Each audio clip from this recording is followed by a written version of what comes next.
3:45 in the morning. The main logistics hub at Camp Arifjan in Kuwait was alive with the sound of heavy diesel engines and the rhythmic clatter of container cranes. Usually, this was the safest ground in the Middle East, a massive fortress of concrete and steel, far from any active front lines. But today, the air felt heavy with a tension that the radar operators in the 11th Air Defense Artillery Brigade could not ignore. The desert air was cool, carrying the faint, dry scent of sand mixed with the heavy, chemical odor of 10,000 gallons of jet fuel. Overhead, the stars were sharp and cold, providing a deceptive sense of peace, before the sky was torn apart by streaks of white light rising from the northern horizon. Deep within the Iranian interior, near the city of Avaz, a battery of Sejil, 2 mobile ballistic missile launchers had finished their countdown. These were 2-stage, solid-fueled monsters, capable of reaching speeds of over 4,000 kilometers per hour. For months, they had been hidden in underground missile cities, waiting for the order to strike the heart of the American logistics spine, in the Persian Gulf. With a roar that shook the desert floor for miles, 4 missiles cleared their launch rails, punching through the atmosphere on a high-arcing trajectory toward the southern Kuwaiti border. At the Combined Air Operations Center, the warning came in within seconds. Space-based infrared sensors detected the massive heat blooms of the Sejil 2 ignitions. The data was flashed instantly to the United States Central Command, then down to the tactical level at Camp Arifjan. Alarms began to wail across the base, a piercing, mechanical scream that sent thousands of soldiers scrambling for reinforced bunkers. This was not a drill. The incoming projectiles were moving at hypersonic speeds, their flight time from launch to impact, calculated at less than 7 minutes. The defense fell to the Patriot Advanced Capability, 3 batteries stationed around the perimeter of the camp. These units, part of the 11th Air Defense Artillery Brigade, were the gold standard of missile defense. Each launcher was loaded with 16 interceptors, designed to strike an incoming warhead with kinetic energy hitting a bullet with a bullet. At 3:51 in the morning, the first Patriot missiles erupted from their canisters. The backblast scorched the desert scrub as the interceptors clawed for altitude, their guidance systems locking onto the falling Iranian warheads. High above the Kuwaiti desert, at an altitude of 25 kilometers, the first 2 Sejil 2 missiles met their end. The Patriot interceptors slammed into the Iranian boosters, creating massive white flashes that lit up the night sky like artificial suns.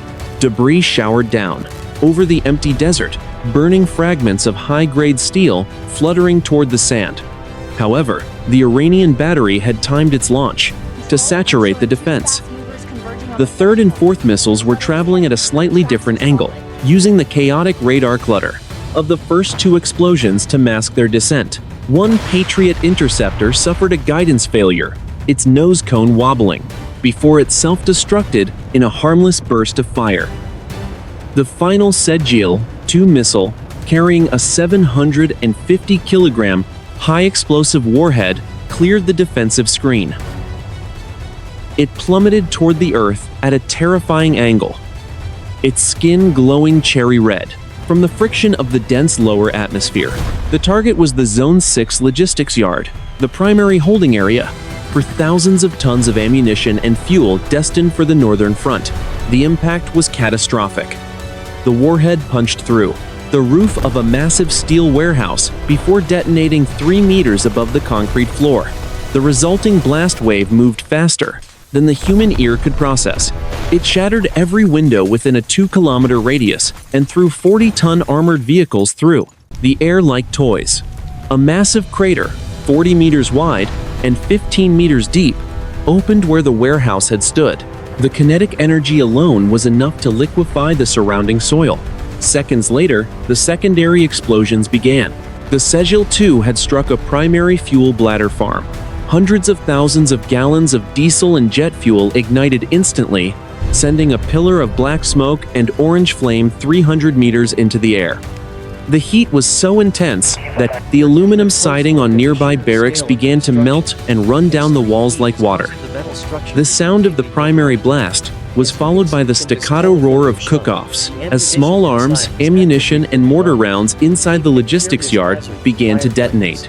In the heat, by 3:55 in the morning, the once-ordered world of Camp Arifjan was a landscape of fire and twisted metal. The coordinates of the strike were recorded at exactly 28 degrees, 41 minutes north, 47 degrees, 59 minutes east. The logistics spine of the United States military in Kuwait had been severed at the neck. As the fire teams moved in, their silver heat-reflective suits gleaming in the orange light, the reality of the situation became clear. The war had not just begun. It had arrived with a devastating precision that no one had predicted. 4:15 in the morning. The Zone 6 logistics yard at Camp Arifjan was no longer a grid of orderly shipping containers and paved transit lanes. It was a landscape of twisted aluminum and blackened steel, illuminated by the flickering orange glow of a dozen separate fires. The air was thick with the suffocating, oily stench of burning JP-8 aviation fuel and the sharp, metallic tang of vaporized lead. Thick plumes of black smoke choked the low-lying desert air, drifting slowly toward the southwest under a light 5-knot breeze. The silence that usually defined the pre-dawn hours had been replaced by the roar of high-pressure water cannons and the rhythmic, hollow thud of secondary explosions as small-caliber munitions cooked off in the heat. The damage assessment teams from the 401st Army Field Support Brigade were the first to move into the impact zone. These specialists, wearing heavy-duty protective gear and carrying handheld thermal imagers, began the grim task of cataloging the destruction. Their primary focus was the central crater at coordinates 28 degrees 41 minutes north, 47 degrees 59 minutes east. The Sejil 2 warhead had struck with such precision that it had effectively wiped out the primary distribution node for all heavy equipment parts in the Kuwaiti theater of operations. The logistics report was staggering. 65 heavy expanded mobility tactical trucks, known as HEMTTs, had been reduced to blackened skeletons. The force of the blast had stripped the armored cabs from their frames, tossing 10-ton engines 50 meters from the parking lines. Over 200 shipping containers, filled with everything from M1, A2 Abrams tank transmissions to delicate electronic guidance systems for HIMARS rockets, had been crushed or melted. The financial loss was estimated in the hundreds of millions of dollars, but the operational loss was far more critical. Without these parts, the combat readiness of 3 separate armored brigades would begin to degrade within 72 hours. Emergency medical technicians from the 42nd Medical Group worked feverishly near the perimeter of the fire zone.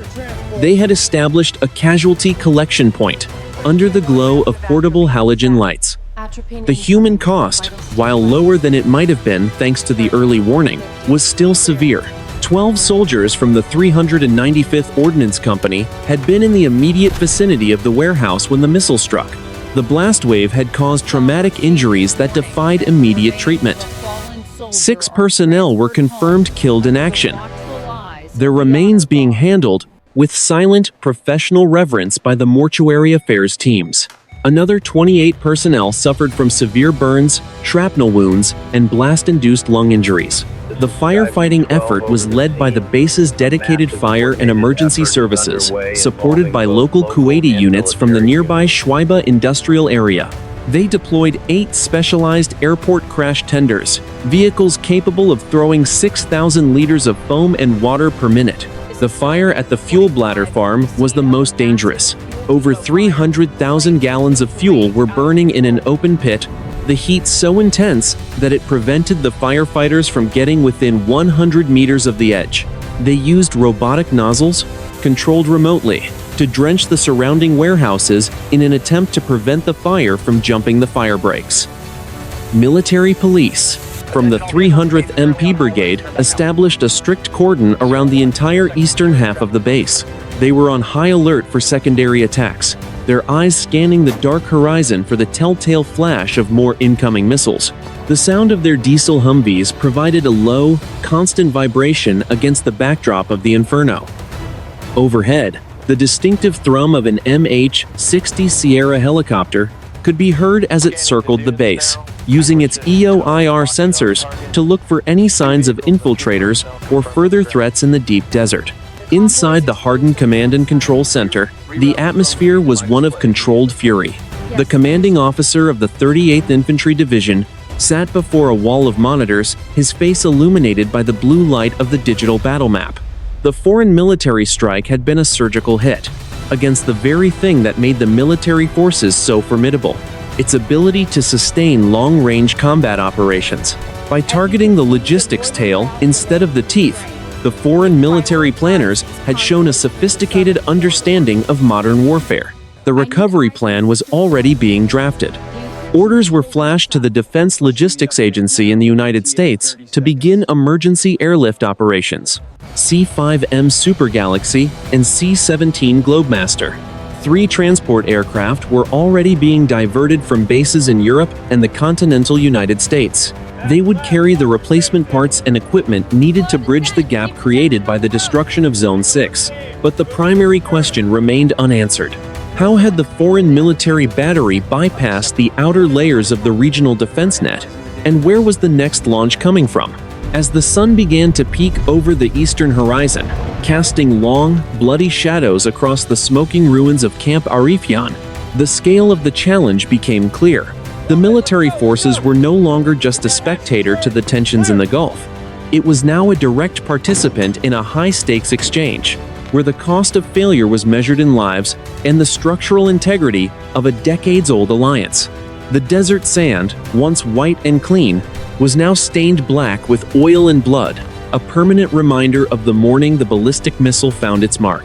The atmosphere inside the Air Defense Operations Center was clinical and cold, a stark contrast to the inferno raging outside.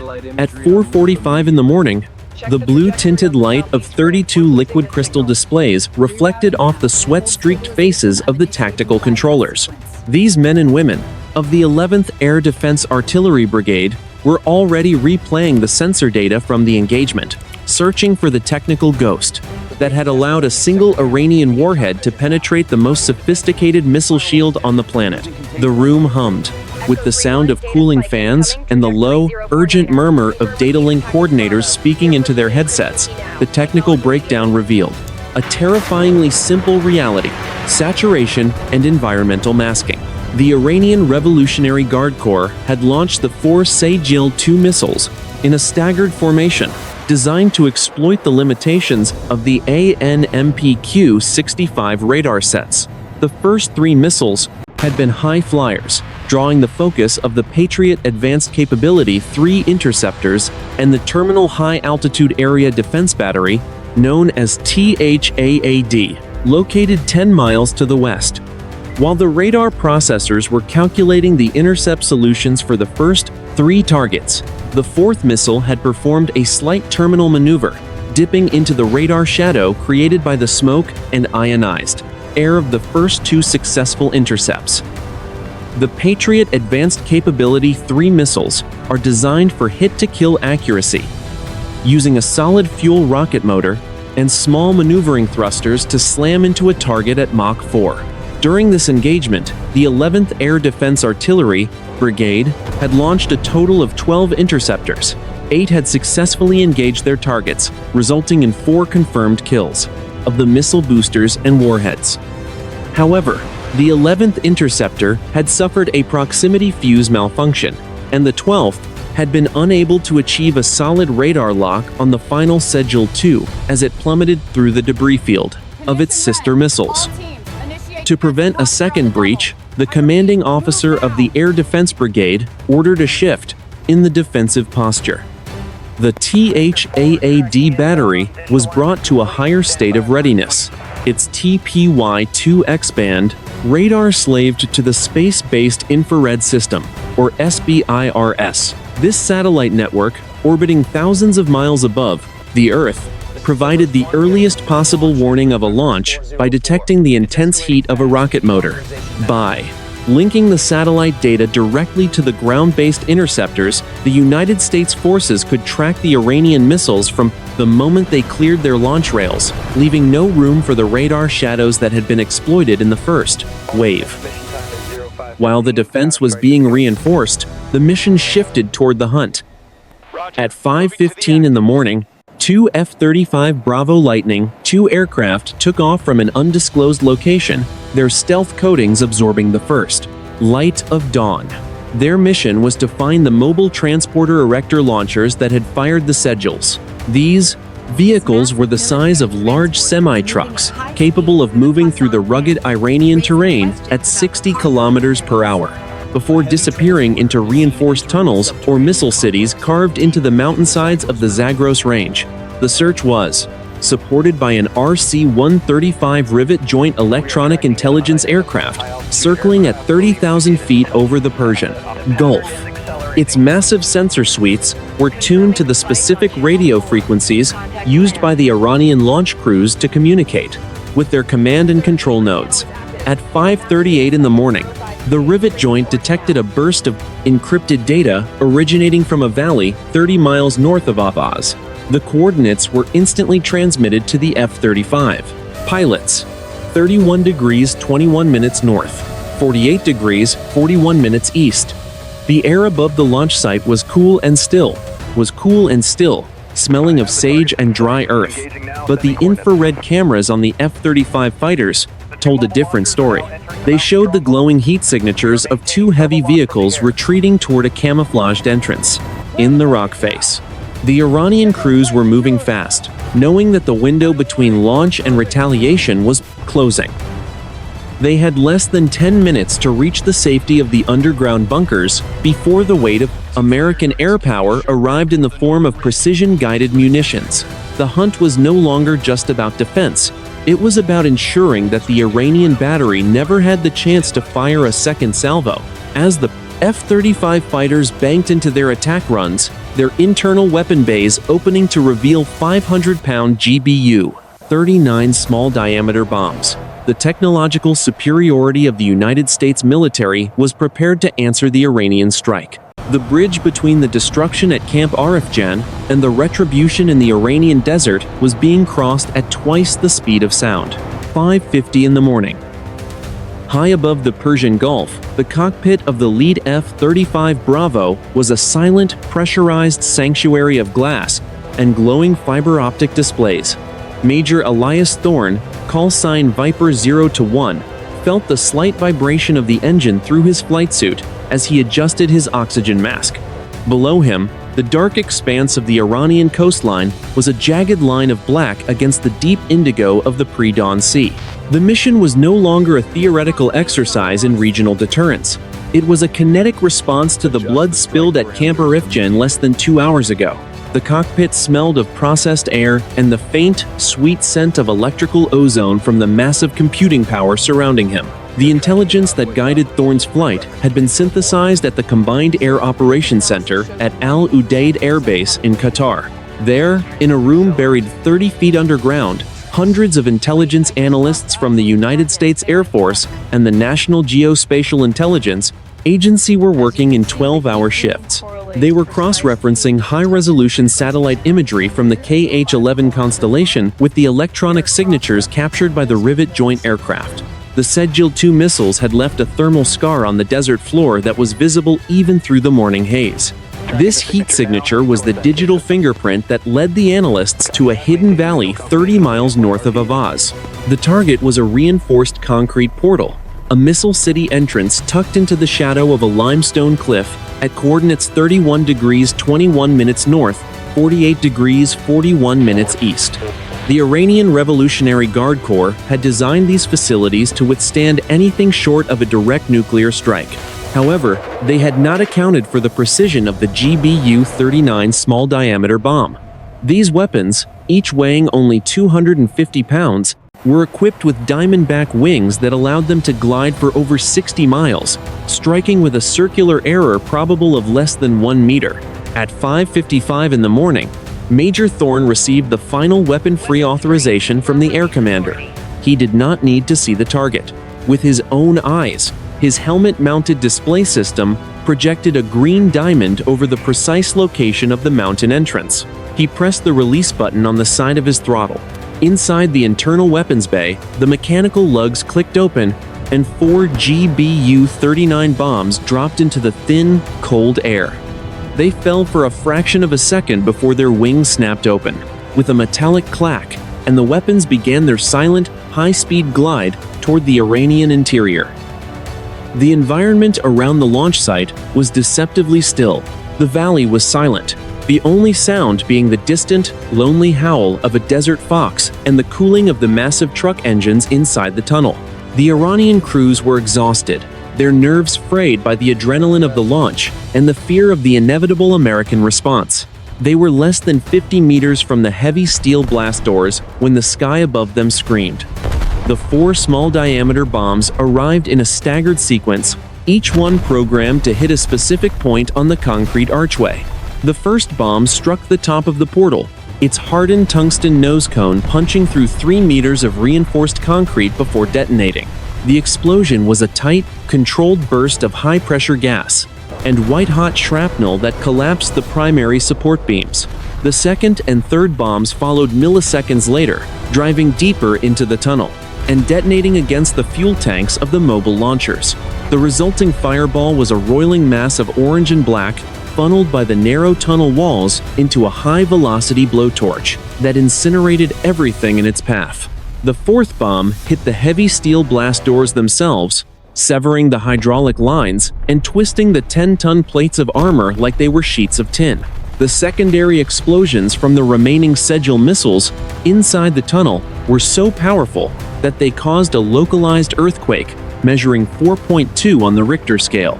The entire limestone cliff face groaned and then collapsed, burying the entrance under thousands of tons of rock and debris. The Iranian battery, the weapon that had struck Camp Arifjan, was no longer a threat. It was a tomb. Major Thorne watched the thermal bloom on his display, a white-hot flare that saturated his infrared sensors for 3 full seconds. He banked his F-35 Bravo into a hard left turn, heading back toward the relative safety of the international airspace over the Gulf.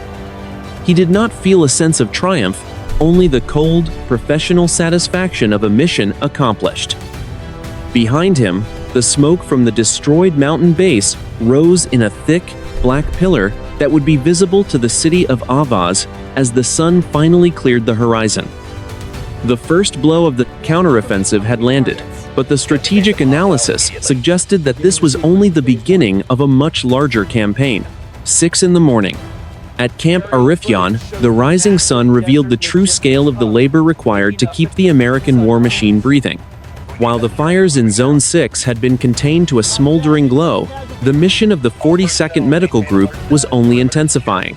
Inside the sterile, pressurized tents of the Combat Support Hospital, the air was heavy with the sharp, clean scent of isopropyl alcohol and the underlying iron tang of blood. Surgeons and nurses worked in desperate, coordinated silence, their shadows dancing against the reinforced canvas walls, under the flicker of emergency generators. Outside, the steady thrum of MH-60 Sierra helicopters provided a constant backbeat to the triage, as the most critically wounded were prepared for aeromedical evacuation to Landstuhl Regional Medical Center in Germany. Simultaneously, the logistics recovery was moving at a fever pitch. The 59th Ordnance Brigade had already begun clearing the debris from the primary transit lanes using armored bulldozers and heavy recovery vehicles. They needed to move 50 M1A2 Abrams tanks and 80 M2 Bradley fighting vehicles that had been scheduled for northern transit before the strike. The sound of clanking steel tracks and the roar of 12-cylinder diesel engines filled the morning air, mixing with the smell of scorched earth and fresh hydraulic fluid.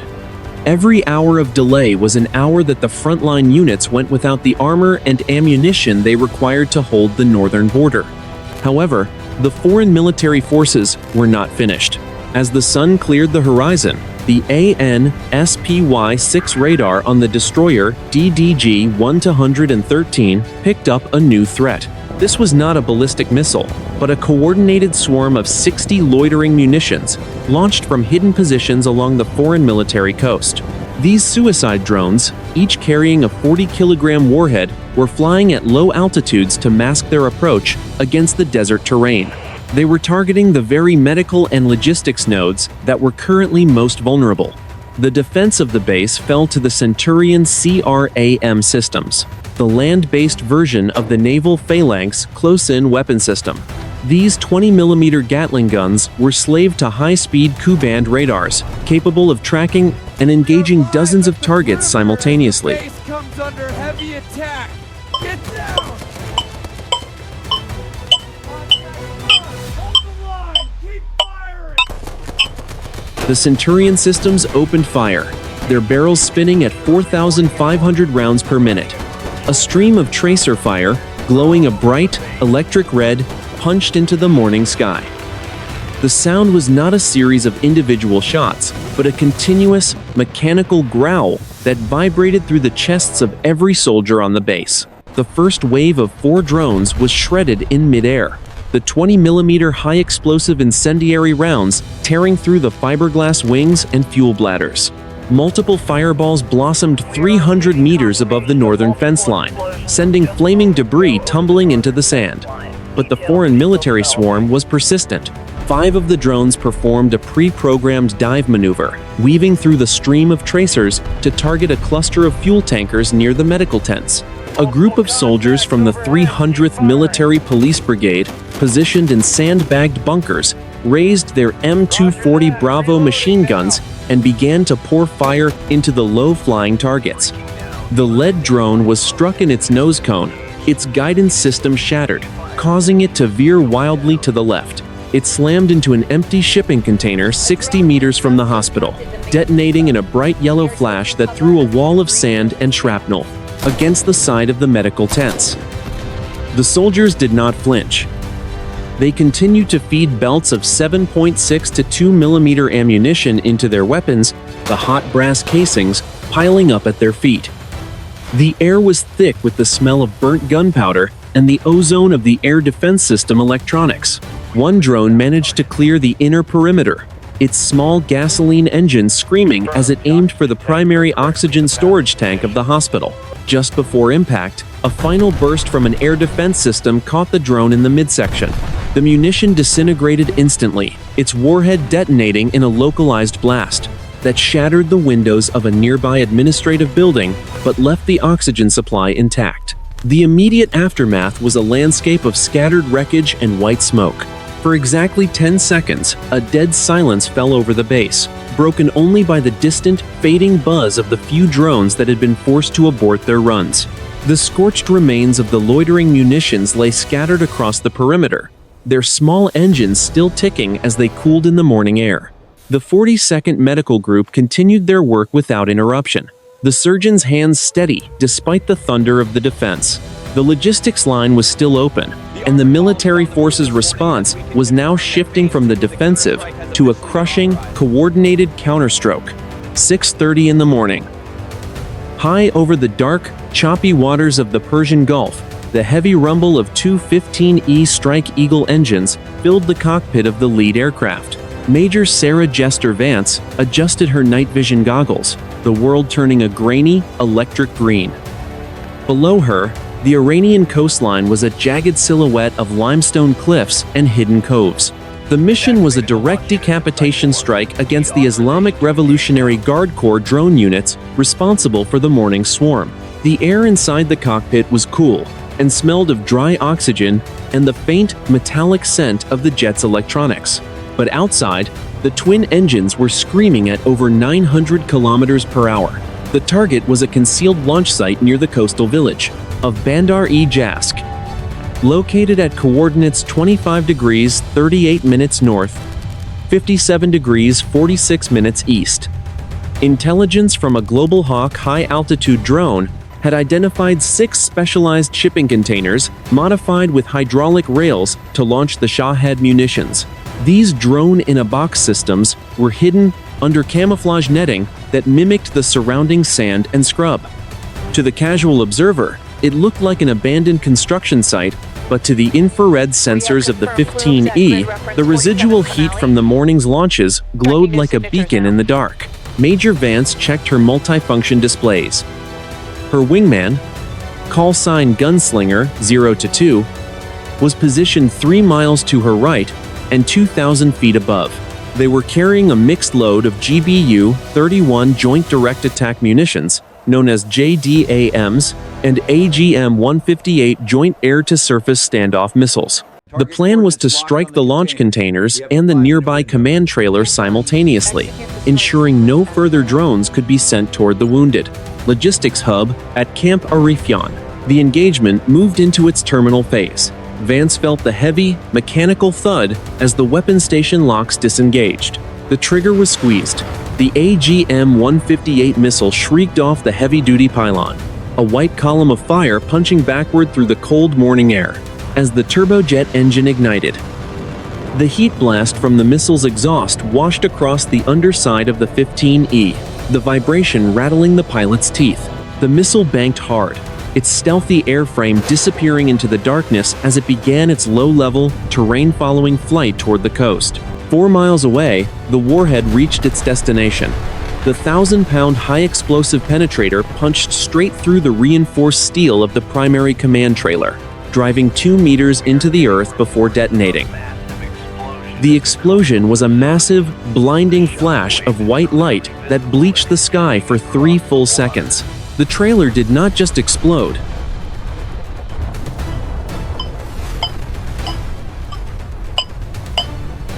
Replaced by a roiling fireball of orange and violet gas that sent jagged pieces of electronic racks and cooling fans flying 500 meters into the sea. The shockwave was so powerful it flattened the surrounding camouflage netting and caused the nearby cliff face to crumble in a roar of falling stone. The defending Iranian crews, caught in the middle of a refueling operation, had no time to reach their ZSU-23-2 anti-aircraft guns.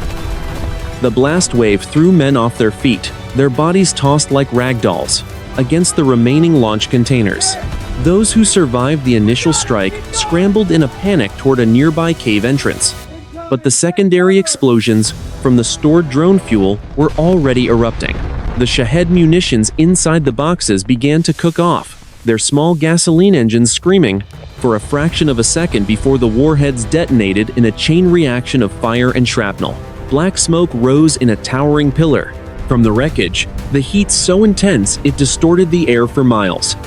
The sound of the primary detonation was followed by a dead silence, broken only by the crackle of burning fiberglass and the distant, rhythmic wash of the Gulf waves against the rocks. The radio channels, used by the Revolutionary Guard coastal unit, went silent instantly, the electronic heart of the drone battery having been completely obliterated. Major Vance pulled her 15E into a steep, climbing turn, her afterburners glowing like 2 blue stars in the dawn sky. She looked back once to see the orange glow of the destruction reflecting off the water. The threat to Camp Arifjan's medical and logistics nodes had been neutralized with surgical violence. As she leveled off at 25,000 feet, the first rays of the sun hit her canopy, turning the cockpit gold. The cost of the morning's attack on the American base had been repaid in full, and the strategic momentum was shifting back into the hands of the United States Central Command. 7 in the morning.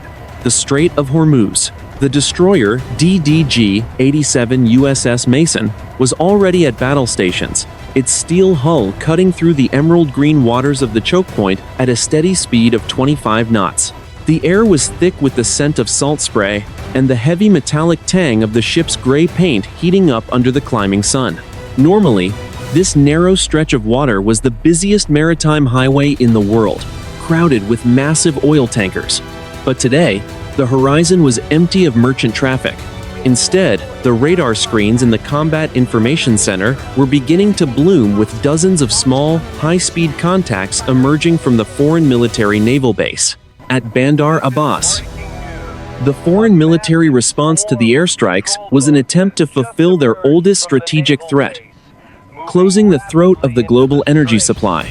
At coordinates 26 degrees 35 minutes north, 56 degrees 15 minutes east, the naval warship and the cruiser were positioned to maintain the freedom of navigation corridor.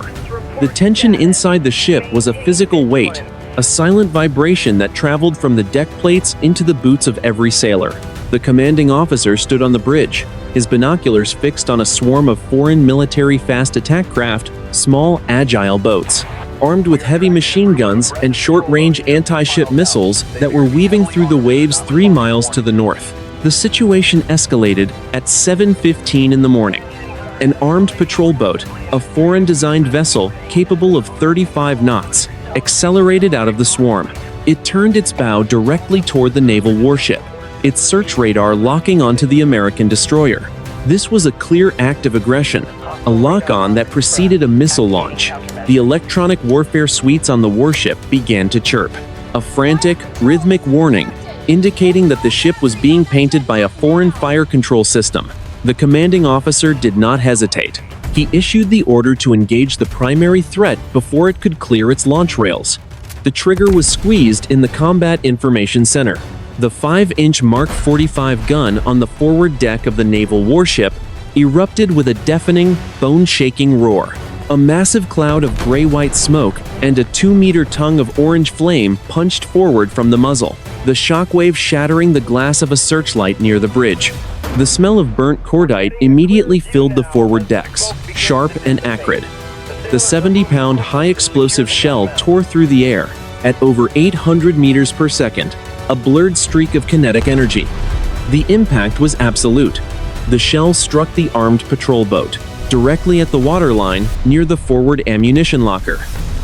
The vessel did not just sink. It disintegrated.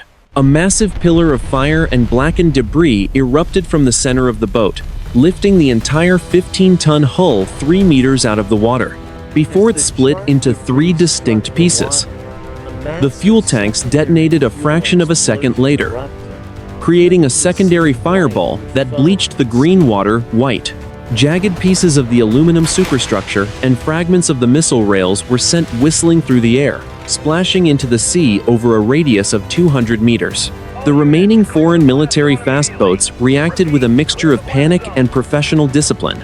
They veered away from the wreckage, their engines screaming as they kicked up massive white wakes in a desperate attempt to break the naval warship's radar lock. 2 of the boats fired their heavy machine guns blindly into the air, the tracers arcing harmlessly into the sky, while the rest deployed, thick clouds of chemical smoke to mask their retreat toward the foreign military coast. The swarm that had looked so formidable minutes before was now a scattered collection of retreating shadows. Black, oily smoke rose from the spot where the missile boat had been, the wreckage sinking rapidly into the 60-meter deep channel. The water was littered with charred life vests and floating fragments of fiberglass, the only remains of the foreign military attempt to challenge the destroyer. The radio channels were a chaotic mess of frantic foreign voices, but the immediate threat to the naval warship had been silenced. The commanding officer watched the smoke through his binoculars for a long moment before turning back to his tactical display.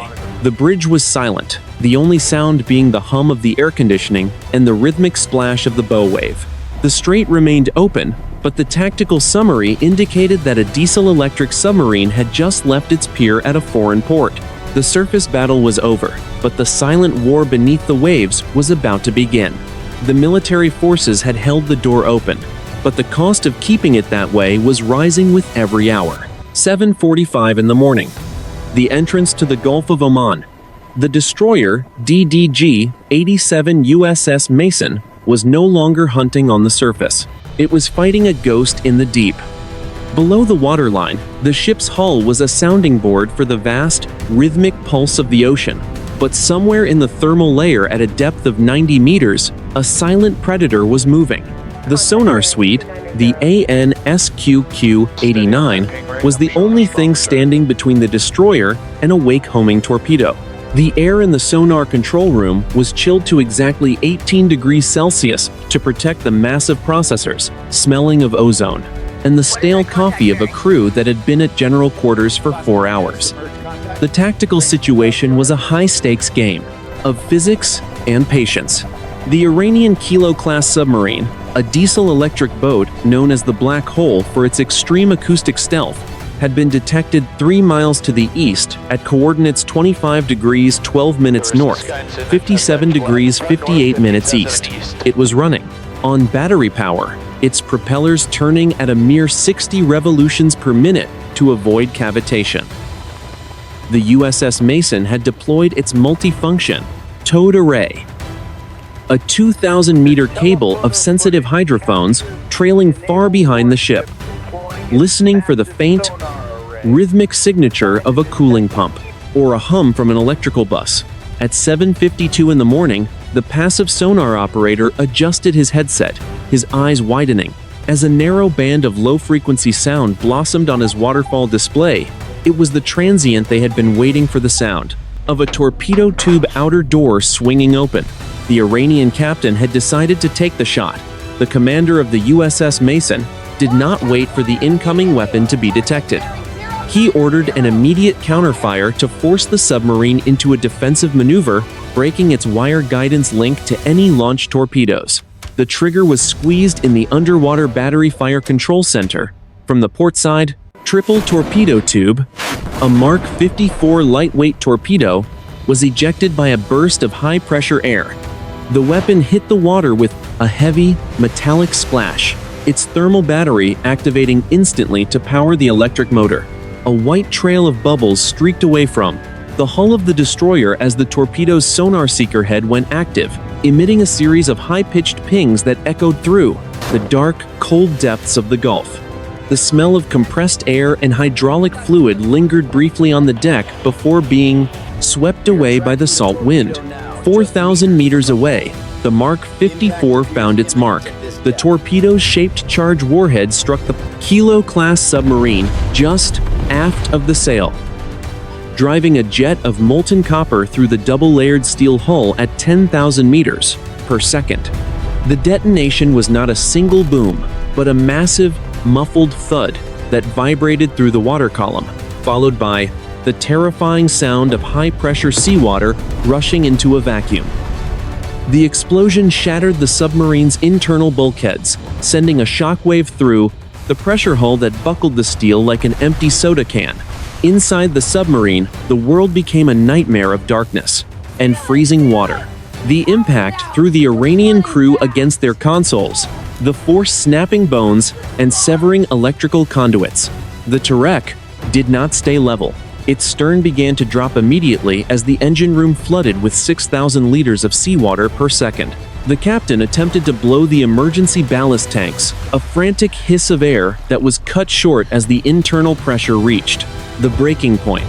The boat groaned, a long, screaming sound of twisting metal that could be heard on the USS Mason's passive sonar for 5 agonizing seconds.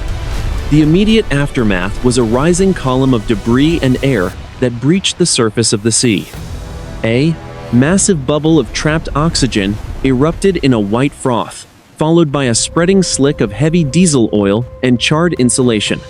For exactly 10 seconds, the sonar screens on the USS Mason went blank, saturated by the sound of the submarine's final collapse. Then, there was only the dead silence of the deep, broken by the faint, receding pings of the torpedo's spent seeker head. The USS Mason turned slowly away from the site of the sinking, its towed array being winched back into the hull. The subsurface threat to the logistics lines had been neutralized, but the tactical map showed a new escalation. 200 miles to the north, the Islamic Republic of Iran Air Force was scrambling its remaining 4 Phantom and Su-24 strike aircraft.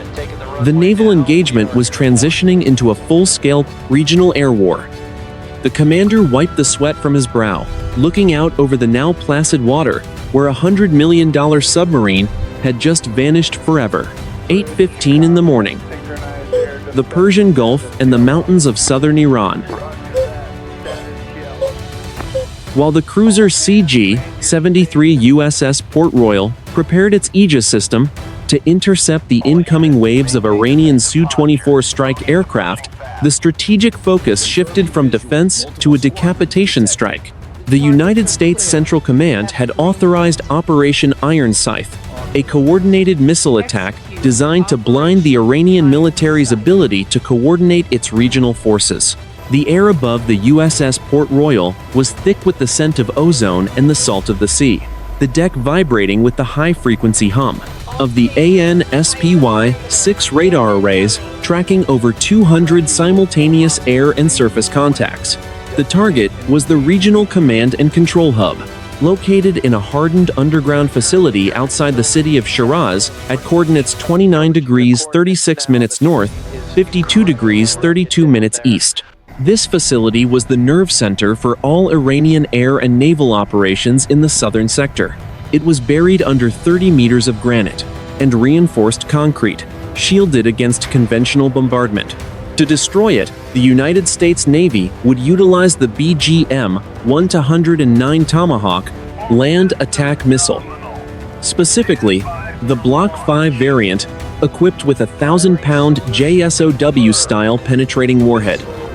The tactical coordination was handled by the USS Mason and the USS Port Royal, acting as the primary shooters for the strike. In the Combat Information Center, the mission controllers finalized the terrain contour matching, data, and the digital scene mapping profiles that would guide the missiles across the Iranian mountains at altitudes of less than 50 meters. The atmosphere was one of intense, professional focus, the only sound being the rhythmic tapping of keys, and the quiet, urgent status reports from the weapons officers.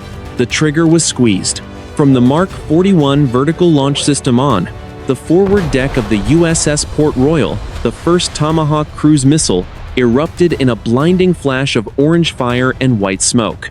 The missile was pushed into the air by a solid fuel booster, the roar of the launch vibrating through the steel hull of the ship and hitting the chests of the sailors on the bridge like a physical blow. The heat blast scorched the non-skid coating of the deck, leaving a blackened circle as the missile cleared the superstructure and its small turbofan engine ignited with a high-pitched scream. Within 2 minutes, 40 missiles were in the air, a line of white exhaust trails stretching toward the Iranian coast like a ladder of fire. 30 minutes later, the missiles reached the Shiraz command node. The 1,000-pound hardened penetrator warhead punched straight through the primary ventilation shaft of the underground bunker, driving deep into the limestone bedrock before the delayed action fuse detonated. The explosion was not a surface fireball, but a subterranean shudder that sent a massive plume of pulverized concrete and gray dust shooting 50 meters into the air. The internal pressure wave from the blast was so intense, it blew the reinforced steel blast doors off their hinges from the blast, inside out, sending 10-ton slabs of metal tumbling across the facility's entrance. The defending staff inside the bunker had exactly 4 seconds of warning before the primary command deck erupted. The blast wave shredded the server racks and fiber optic junctions, instantly severing the data links to the Su-24 pilots currently over the Gulf. The air inside the facility became a vacuum of heat and fire, the temperature rising to over 2,000 degrees as the stored fuel for the emergency generators ignited. The Iranian commanders, who had been directing the airstrike on Camp Arifjan, were incinerated at their consoles, their last commands, lost in a roar of static and falling stone. Immediate aftermath was a dead silence on the Iranian military radio frequencies. The airstrike, which had been moving in a disciplined formation, began to scatter in confusion as the God's eye view provided by the Shiraz Center vanished. Without the guiding hand of the regional command, the Iranian pilots were left blind, their radar screens filled with electronic noise and their fuel gauges dropping. A column of white fire and black smoke rose from the mountainside near Shiraz, a permanent scar marking the spot where the regional leadership of the PAS Revolutionary Guard had been obliterated. Back on the USS Port Royal, the radar operators watched as the red icons representing the Iranian strike aircraft began to turn away, heading back toward their home bases in a disorganized retreat. The decapitation strike had worked. The strategic initiative had been seized, and the immediate threat of a massive air-to-surface engagement had been neutralized. However, the destruction of the command node meant that there was now no one left to order a ceasefire. The war had entered a new, more chaotic phase, and the recovery of the logistics lines at Camp Arifjan was now the primary priority for the American forces. 8:30 in the morning. The medical triage center at Camp Arifjan was a hive of controlled, clinical urgency as the first major wave of aeromedical evacuations began. Outside the pressurized tents of the 42nd Medical Group, The desert sun was already climbing, pushing the temperature toward 35 degrees Celsius. The air was a thick, suffocating mixture of fine limestone dust, the lingering acrid scent of burnt plastic from the Zone 6 ruins, and the sharp, sterile bite of industrial-grade antiseptic. The constant, chest-thumping beat of MH-60 Sierra helicopter rotors provided the heartbeat of the operation as the most critical patients were moved from the surgical units to the flight line.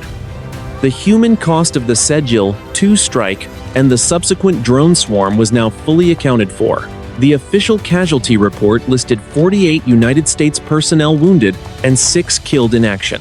Of the wounded, 15 were classified as immediate priority, requiring life-saving surgical intervention within the hour. The medical staff, many of whom had been awake for over 24 hours, worked with a mechanical precision that masked their exhaustion. Inside the triage tent, the sound of constant electronic chirping from heart monitors and the rhythmic hiss of ventilators created a soundtrack of survival. The evacuation process was a masterpiece of military logistics known as the Joint Patient Staging System. At the edge of the airfield, 3 C-17 Globemaster III transport aircraft sat with their massive tail ramps lowered, their engines idling in a low-frequency hum that vibrated through the tarmac. These aircraft had been converted into flying intensive care units by the 375th Aeromedical Evacuation Squadron. Each plane was equipped with specialized litter stanchions, oxygen manifolds, and advanced life support systems capable of maintaining stable conditions for patients during the 6-hour flight to Ramstein Air Base in Germany. The movement of a single immediate patient required a team of 8 specialists. 4 litter bearers carried the wounded soldier, while 2 nurses managed the intravenous lines and a respiratory therapist monitored the portable ventilator. A flight surgeon walked alongside, eyes fixed on the vitals displayed on a ruggedized tablet. At 8:45 in the morning, the first group of 12 critical patients was secured inside the cavernous hold of the first C-17. The interior of the aircraft smelled of hydraulic fluid and fresh linens, a strange sanctuary of high technology in the middle of a war zone. While the wounded were being moved out, the 595th Transportation Brigade was moving in. Their mission was the immediate reset of the logistics spine. Massive heavy-lift cranes, capable of moving 100 tons of steel, were already plucking the blackened, twisted remains of shipping containers from the transit lanes of Zone 6. The sound of grinding metal and the rhythmic beep-beep-beep of reversing heavy machinery filled the air. The engineers worked in 20-minute shifts. To avoid heat exhaustion, their tan flight suits soaked through with sweat. The tactical objective was to restore at least 40% of the distribution capacity within 12 hours. To achieve this, the logistics officers utilized a push system, redirecting incoming supply convoys from Kuwait Naval Base directly to the forward assembly areas, bypassing the damaged hub at Arifjan. This required the coordination of over 400 heavy trucks and 60 armored escorts. The desert road leading north was a river of sand-colored steel, a visible testament to the resilience of the American supply chain. At 9:15 in the morning, the first C-17 took off, its 4 massive turbofans screaming as it climbed steeply into the hazy blue sky. From the ground, it looked like a gray ghost disappearing into the heat shimmer. For the medical teams left behind, there was no time for reflection. They immediately began the process of cleaning the surgical bays and restocking the 200 units of blood that had been consumed since the first missile impact. The floor of the triage tent was hosed down, the pink-stained water running into the dry sand where it vanished instantly. The recovery was not just about clearing debris or patching wounds. It was about demonstrating that the Sejil 2 strike had failed in its primary strategic goal. The foreign military planners had intended to paralyze the military forces by severing its tail, but the tail was already regrowing. As the second C-17 taxied toward the runway, the commanding officer of the logistics brigade looked out over the smoking ruins and the frantic activity of his soldiers. The cost had been high, measured in blood and billions of dollars in hardware, but the machine was still moving. The iron harvest had begun, and the military forces were preparing to turn its full attention toward the final stabilization of the theater. 10 in the morning. The North Arabian Sea. 200 miles south of the Strait of Hormuz. Carrier Strike Group 11, led by the nuclear-powered aircraft carrier USS Nimitz, was already steaming at 30 knots toward the mouth of the Gulf of Oman. The arrival of this massive naval force represented a decisive strategic pivot, shifting the military force's posture from immediate crisis management to total regional dominance. The air above the flight deck was a shimmering haze of heat, and the sharp, chemical smell of JP-5 jet fuel mixed with the heavy salt spray kicked up by the carrier's 4 massive bronze propellers. Every 30 seconds, an jet fighter aircraft or an E-2 Delta Advanced Hawkeye shrieked off the catapults, their afterburners carving white-hot tunnels through the humid morning air. The reinforcement was not limited to the sea. At coordinates 24 degrees north, 62 degrees east, the amphibious assault ship USS Macon Island led a secondary task force carrying the 15th Armed Personnel Expeditionary Unit. This force included over 2,000 armed personnel and a full squadron of jet fighter aircraft. Their mission was to establish an expeditionary advanced base on the western coast of the United Arab Emirates, providing a secondary logistics and strike node that could not be reached by the foreign military short-range ballistic missile batteries. This move effectively bypassed the bottleneck at Camp Arifjan, ensuring that even if the military base remained partially degraded, the flow of military forces' combat power would continue unabated.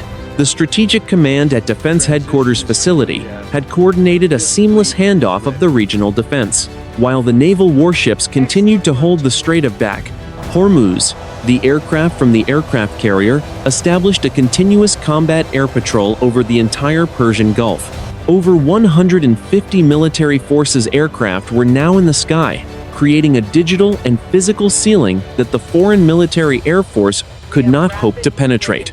The ANSPY-6 radars of the strike group were networked together, creating a unified common operational picture that tracked every bird, boat, and missile from the border of Iraq to the shores of Pakistan. On the ground in Kuwait, the recovery at Camp Arifjan had reached a critical milestone. At 10:45 in the morning, the first convoy of 60 M1A2 Abrams tanks successfully cleared the northern gate, heading toward the border. The logistics engineers from the 595th Transportation Brigade had performed a miracle of modern engineering, clearing 2 secondary transit lanes and establishing a temporary fuel pumping station using collapsible rubber bladders flown in by C-17 transports. The sound of the heavy tank engines, a low, guttural roar that shook the very ground, was a clear signal to the regional observers that the military force's logistics spine had not been broken. The stabilization effort was supported by a massive influx of theater-level air defense assets. 4 additional Patriot Advanced Capability 3 batteries were being offloaded at the port of Shuaiba, their launchers immediately being deployed to cover the northern and eastern approaches to the Kuwaiti oil fields. These units were integrated into the Naval Aegis network, creating a layered defense that could intercept everything from low-flying cruise missiles to high-altitude ballistic warheads. The air above the desert was now the most heavily defended airspace in the world, a dome of electronic surveillance and kinetic interceptors that left no room for a second ballistic missile strike. By 11:30 in the morning, the strategic pivot was complete. The military forces had not only absorbed a direct ballistic missile strike on its primary logistics hub, but had responded by increasing its regional bottoming combat power by 40% within 6 hours. The message to the leadership in the foreign capital was unmistakable. The cost of continuing the engagement would be the total destruction of their remaining military infrastructure. The focus of the military forces command now turned toward the final resolution of the conflict. As the diplomatic and military pressure reached a breaking point, the iron harvest was drawing to a close, and the American machine was now fully awake, its gears turning with a lethal, unstoppable momentum. 12 noon. The desert sun sat directly overhead, a white-hot disk that bleached the landscape of Camp Arifjan into shades of bone and ash. The smoke from the Zone 6 logistics yard had finally thinned to a few gray wisps, revealing the blackened skeleton of the distribution center. The air was still, the heavy, metallic scent of the morning's fire replaced by the low, constant hum of air conditioners, and the distant, rhythmic clatter of construction. The crisis that had begun with a hypersonic streak of fire in the pre-dawn darkness had reached its conclusion, not with a treaty, but with the overwhelming weight of American industrial and military power. The formal strategic assessment, compiled by United States Central Command, was delivered to the Joint Chiefs of Staff at 12:15 in the afternoon. The report was a clinical breakdown of a failed Iranian gambit. The objective of the Islamic Revolutionary Guard Corps had been to paralyze the American presence in the Persian Gulf by severing the logistics tail. Instead, they had triggered a massive regional consolidation. The United States had successfully restored 45% of the distribution capacity at Camp Arifjan within 9 hours, and the arrival of Carrier Strike Group 11 and the 15th Marine Expeditionary Unit had tripled the available combat power in the theater. The human and material cost was documented with professional honesty. The United States military suffered 6 personnel killed in action and 52 wounded, ranging from minor shrapnel injuries to critical blast trauma. Equipment losses included 1 primary warehouse, 84 tactical vehicles, and approximately $400 million in high-technology spare parts. However, the cost to the Iranian forces was catastrophic. The retaliatory strikes had destroyed 1 Sejil, 2 ballistic missile battery, 2 coastal drone launch facilities, 1 Kilo-class submarine, and the primary regional command and control hub near Shiraz. Estimated Iranian personnel losses exceeded 140, including several high-ranking officers of the Revolutionary Guard. The tactical victory was underpinned by the performance of the integrated air defense network. Of the 4 Sejil missiles launched, 3 were intercepted by the Patriot Advanced Capability 3 and THAAD systems. The lone penetration, while devastating, served as a catalyst for the immediate deployment of additional sensors and interceptors, effectively closing the window for any future surprise attacks. The freedom of navigation in the Strait of Hormuz remained unchallenged, with the USS Mason and USS Port Royal maintaining a continuous, visible presence that deterred further naval escalation. Geopolitically, the Iron Harvest campaign had a profound impact on the regional status quo. The swiftness of the American response and the resilience of the logistics chain reassured local allies, particularly Kuwait and the United Arab Emirates. The Iranian attempt to use asymmetric warfare missiles, drones, and small boats had been met with a crushing, multi-domain counteroffensive that targeted the very heart of their operational leadership. The decapitation of the Shiraz command node left the remaining Iranian forces in the south disorganized and defensive, their ability to coordinate a second wave effectively neutralized. As the sun began its slow descent toward the western horizon, a small ceremony was held at the edge of the Camp Arifjan airfield. A single United States flag, tattered by the morning's blast but still intact, was raised to the top of a new pole near the temporary medical center. The soldiers of the 11th Air Defense Artillery Brigade and the 42nd Medical Group stood at attention, their tan uniforms stained with the sweat and oil of the day's labor. There were no long speeches, only the sharp, clear notes of a bugle echoing across the sand. The logistics convoys continued to roll north, their tires kicking up clouds of fine dust that turned gold in the afternoon light. The heavy tanks and supply trucks moved in a steady, unbroken line, a river of steel that stretched toward the border. The machine was moving again, its rhythm restored and its purpose reaffirmed. The iron harvest was over. The desert was quiet, the only sound being the wind whispering through the twisted metal of the ruins and the distant, fading roar of a C-17 transport climbing into the blue. The United States military had taken the blow, held its ground, and emerged with its regional authority reinforced by the fire of combat.